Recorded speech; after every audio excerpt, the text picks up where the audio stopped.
జీడిమెట్ల పారిశ్రామిక ప్రాంతంలో super max పరిశ్రమలో జరిగిన దొంగతనంపై సమగ్ర విచారణ చేసి అసలు దొంగలను అరెస్టు చేయాలి. సూపర్ మ్యాక్స్ కంపెనీ జేఏసీ మరియు కార్మిక సంఘాల ఆధ్వర్యంలో నేడు ఉదయం 10 గంటలకు కంపెనీ గేట్ ముందు ధర్నా నిర్వహించారు. ఈ కార్యక్రమంలో పాల్గొన్న కార్మిక నాయకులు CITU, INTUC, INTUC, BRS, KV సంఘాల నాయకులు కిలుకాని లక్ష్మణ్, ఉమా మహేష్, గుంజ శ్రీనివాస్, రవిసింగ్ మాట్లాడారు. జీడిమెట్ల పారిశ్రామిక ప్రాంతంలో ప్రధాన రహదారి పక్కనున్న సూపర్ మ్యాక్స్ కంపెనీలో మిషనరీని గుట్టు చప్పుడు కాకుండా వారాలు కంపెనీలో తిష్టవేసి జీడిమెట్ల నుండి హిమాచల్ ప్రదేశ్కు తరలించడం జరిగిందన్నారు. తరలించే క్రమంలో లారీలు పెట్టింది ఎవరు, మిషనరీకి సంబంధించిన బిల్లులు జీడిమెట్లలో ఏ కంపెనీ నుంచి చేశారు, ఈ దొంగతనానికి సంబంధించి పూర్తిగా సహకరించి డబ్బులు ఖర్చు పెట్టి సహకరించిన పెద్దలు ఎవరన్నారు. తెలుపవలసిన పోలీసు అధికారులు మాత్రం జేఏసీ నాయకులు పోలీసు వాళ్ళని కలిసి దీని వెనకాల ఉన్నది ఎవరని వారు ప్రశ్నించారు.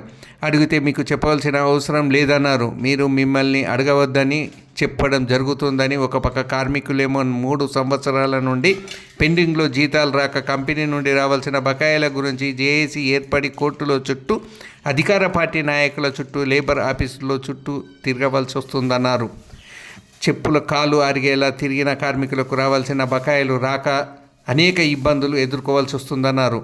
చెల్లించలేక, పిల్లల ఫీజులు కట్టలేక, ఇంటి అద్దెలు చెల్లించలేక ఆర్థిక ఇబ్బందుల్లో ఇప్పటికీ కార్మికుల 10ల సంఖ్యలో గుండెపోటుతో మృతి చెందారని ఆయన తెలిపారు. సమస్య పరిష్కారం కోసం జీడిమెట్ల నుండి లేబర్ ఆఫీస్, అంజయ్య భవన్ వరకు వేల మందితో పాదయాత్ర చేస్తామన్నారు. కార్మికులకు న్యాయం జరిగేలా ఐఆర్పీ నిర్ణయం తీసుకోవాలని, ఈ దొంగతనం వెనకాల పాత యాజమాన్యం మల్హోత్రా మీద కార్మికులకు అనుమానం ఉన్నదని తెలిపారు. వెంటనే సిఓసి నుంచి పాత యాజమాన్యం మల్హోత్రాను తొలగించాలని అన్నారు.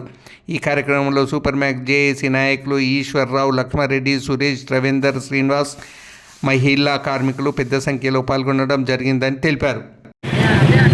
ఈరోజు సూపర్ మ్యాక్స్కి సంబంధించినటువంటి వేతనాల పెండింగ్ బకాయిల మీద, అట్లనే వాళ్ళకి రావాల్సినటువంటి కంపెనీ యొక్క వాళ్ళకి రావాల్సినటువంటి డబ్బులు ఇవ్వాలని చెప్పేసి గత 3 సంవత్సరాల నుంచి ఈ కార్యక్రమం వాళ్ళు వస్తాయని చూస్తున్నటువంటి పరిస్థితి ఉన్నది.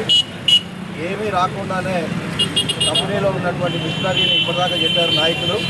కంపెనీలో ఉన్నటువంటి మిషనరీని, అది మెయిన్ రోడ్డు పక్కన ఉన్నటువంటి మిషనరీని, అది ఐఆర్టీలో ఉన్నటువంటి మిషనరీని ఆరాంగా కుత్బుల్లాపూర్ నుంచి జీడిమెట్ల పారిశ్రామిక ప్రాంతం నుంచి హిమాచల్ ప్రదేశ్ వరకు తీసుకెళ్ళటం అనేది జరిగింది.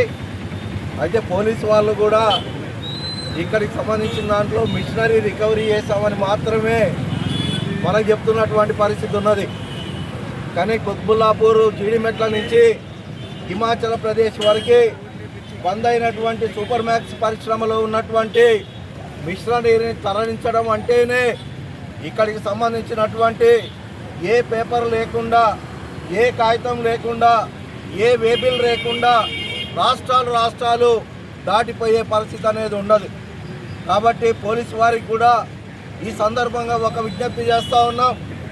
ఏదైతే నేషనల్ అథారిటీ ఆధ్వర్యంలో ఉన్నటువంటి ఈ కంపెనీకి సంబంధించినటువంటి మిషనరీని, అసలు ఈ కంపెనీలో మిషనరీ పోవడానికి బిల్లు ఎవరు చేశాడు, ఇక్కడి నుంచి పోవటానికి లారీలు ఎవరు మాట్లాడారు, దానికి సంబంధించిన దాంట్లో మిషనరీ రికవరీ చేసి తీసుకొచ్చి ఇక్కడ పెట్టడం కాదు, ఖచ్చితంగా దానికి సంబంధించినటువంటి దోషుల్ని ముందు పట్టుకోవాలి.